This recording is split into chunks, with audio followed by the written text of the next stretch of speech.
Hi, welcome to another episode of Good Cube Sunday here on Good Cube Kitchen. My name is Yassine Butler and I am your host. This week is the last episode of our Soul Food Appreciation Month, but it is the first episode in the next run of 5 in which you will see that the beginning of the episodes look very familiar. I'm actually going home to help my parents pack up our family home for the next 5 weeks, and I won't have time to make new videos. So I'm going to shoot everything right now and then I'll post them as I go. What I did was I made a large batch of mother base and I'm going to flavor it in different ways for each episode. During this 3 minutes in which everything's the same, I'm going to be talking about the different flavors and how they came to be. This week, we're going to be working on a cranberry ice cream, and I'm super excited. Let's get started. Let's start off with this. Your eyes are not deceiving you. The amounts and measurements that I'm going to give you will not match what you see me doing. That's because I'm making a large amount of mother base, kind of like how Cold Stone does. They make a big base of very neutral flavored ice cream and then they add in their mix-ins. I'm going to do pretty much the same thing. So my measurements are not going to reflect what you see, but they are proportional to 2 times the regular amount. So this is what you need for a regular amount of ice cream. You need 2 1/4 cup of milk plus 3/4 of a cup of cream, 3/4 of a cup of sugar, either brown or white. You know, I prefer brown. And then 1/4 cup of corn syrup. You're going to combine all of those ingredients together and allow them to get nice and warm. Once they are scalding, and you can test scalding by either using a thermometer or just dropping a little bit on the back of your hand, and that's why they call it scalding, because if it scalds you, then you know it's the right temperature. Once you have combined them and they get to be scalding, then you need to temper your egg. You're going to temper 1 room temperature egg yolk by combining about 1/4 cup or 1/3 cup of your hot milk to the egg yolk. That is going to allow it to come up to temperature where you want it before it gets into the larger pot so that it does not curdle or scramble. So you're going to whisk that together quite vigorously, and then once that's combined, you're going to add over 2 tablespoons of cornstarch and 2 tablespoons of milk. You have to combine them together cold because once that cornstarch hits the hot liquid, it is going to solidify and you will have lumps in your ice cream, and nobody wants lumpy ice cream. So mix those very vigorously until you have a nice slushy or slurry, and then pour that over into your base. You're going to want to mix this very quickly, very thoroughly, and then you just mix for the next 7 to 14 minutes depending on how thick you want your initial base to be. Once your custard is as thick as you want it, remove it from the heat and put it into a separate bowl so that it can begin to cool. A cool thing about making a mother base custard in large quantities is this will sit in your refrigerator for 7 to 10 days at any part, and about 2 weeks at the coldest part of your refrigerator. So if you like having different flavors of ice cream throughout the week or the 2 weeks, you can churn small batches at a time using your mother base. I know that cranberry sauce ice cream might sound crazy, but I absolutely fell in love with my homemade cranberry sauce. I was putting it on everything. I put it on tuna tacos, I had it with some spinach lasagna, cornbread, just everything. It was so delicious that I said I absolutely have no choice but to try this. So I'm going to combine about 1 cup of our custard base and about 1/2 cup of cranberry sauce.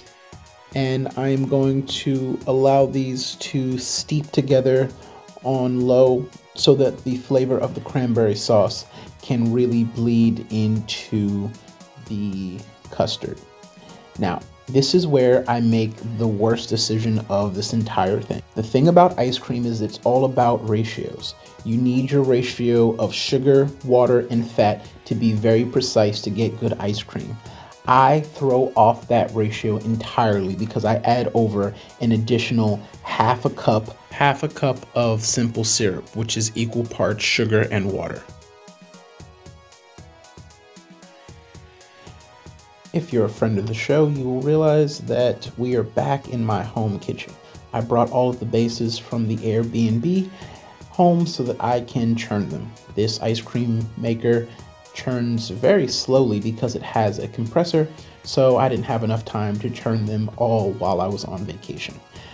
One of the cool things about science and food is that due to evaporation and congealing, I ended up with about a cup of base, even though I put almost 3 cups of liquid into the pot.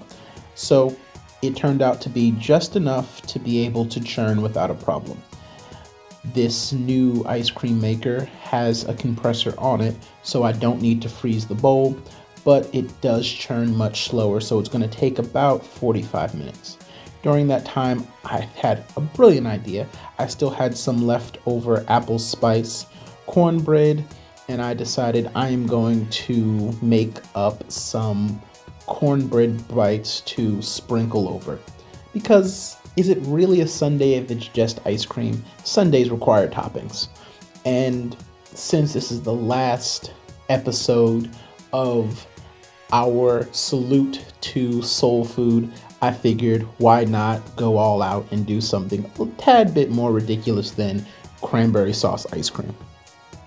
I'm going to toast these up in my convection oven for about 10 minutes until they're nice and crispy.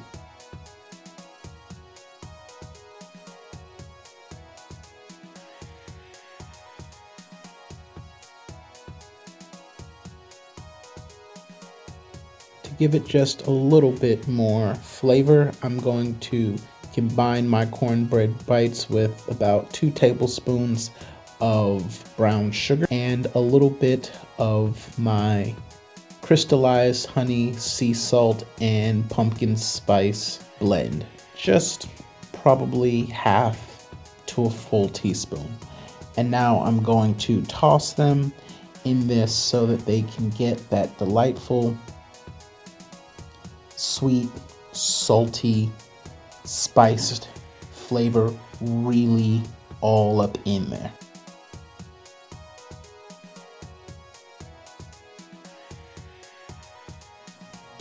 After 45 minutes of churning on the hard setting, you will notice that this ice cream is still pretty soft. And part of the reason for that is that I completely threw off the ratio of fat, sugar, and water by adding over the additional half a cup of simple syrup.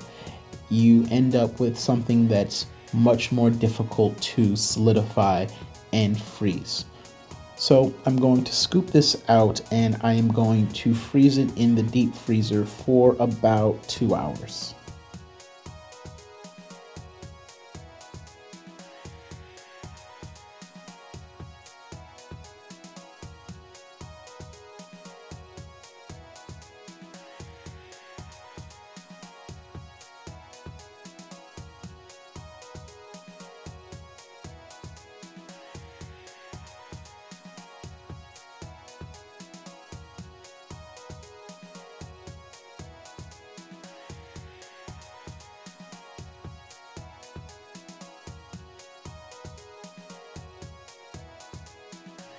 Off camera, I decided I wanted to attempt to plate this like an ice cream sandwich. That didn't work very well, so I'm going to try it again now that the ice cream should have, in theory, frozen. The reason this piece of cornbread is so difficult to cut is because I put it in the freezer so that it could be as cold as possible so that everything wouldn't melt quickly. It is in attempting to plate this that I realized that my addition of the simple syrup really did mess up the end result. Even though this was in the coldest possible freezer that I have, it is still not hard, which made attempting to plate this absolutely miserable. So we're just gonna kind of pretend that this didn't happen and not even worry about it.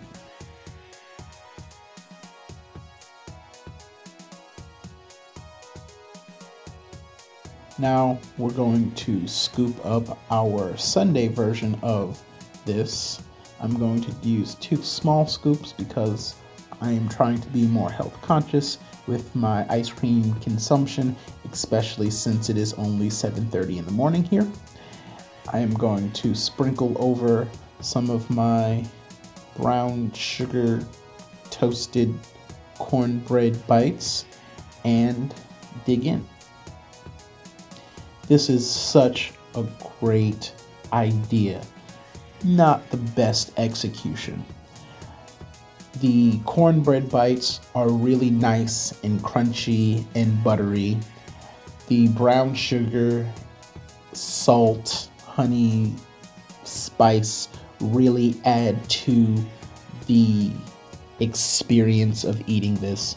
Overall, I'm really excited by this recipe, and you may see this come back next year as a perfected ode to soul food appreciation. Thank you for joining me for this week's episode. I hope you had fun with my antics with food. And as always, thank the good Lord for good food in good times. All that good is good cubed. Please follow me on all social media platforms at GoodCube, GOODCUB 3D on all social media platforms. And as always, have a good one. Peace.